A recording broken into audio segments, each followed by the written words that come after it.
getting a video in this security screening is really may risk rin, sir. There is a risk. There's a risk? Yes, there is a risk on video getting video on this security screening. What is the risk? Yes, sir. Of someone trying to video the way his or her luggage being inspected? What's the risk? Ito, sir, yung siguro nandun sa isip ng tao na nag-i-screen, na naggumagawa ng ATD procedures. Kasi, sir... Kasi kung wala siyang tinatago, ba't siya matakot na bibidyoan yung procedure na ginagawa niya sa pag-inspect? At iba ko per mind, probably because the lady conducting the ATD is a lady, sir. So what if she's a lady or he's a gentleman?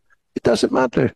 May discrimination pala. Pag lady, wag nag-inspect, wag natin i-videotape. Pag lalaki, okay lang i-videotape natin, pwede? Hindi naman, sir. Hindi naman. But these are the things that we have to consider, sir, in enhancing the passenger experience. Ngayon, sabi ko sa mga bing, naintindihan ko po yun, ginagawa sa ibang bansa yun.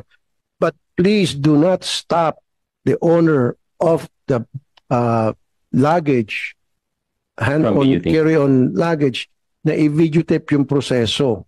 Yes, wala the akong nakikitang illegal doon. Yes, sir. We'll do it.